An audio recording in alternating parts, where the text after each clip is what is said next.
IPL-ൽ ഇന്ന് നടന്ന അവസാന സ്ഥാനക്കാർ തമ്മിലുള്ള മത്സരത്തിൽ മുംബൈ ഇന്ത്യൻസിന് 6 വിക്കറ്റ് വിജയം. LSGയെ 6 വിക്കറ്റിന് തോൽപ്പിച്ചു മുംബൈ.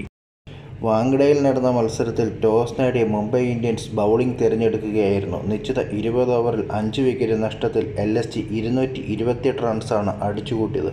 229 റൺസ് വിജയലക്ഷ്യവുമായി ബാറ്റിംഗിനിറങ്ങിയ മുംബൈ ഇന്ത്യൻസ് 18.4 ഓവറിൽ 4 വിക്കറ്റ് മാത്രം നഷ്ടപ്പെടുത്തി വിജയലക്ഷ്യം മറികടന്നു.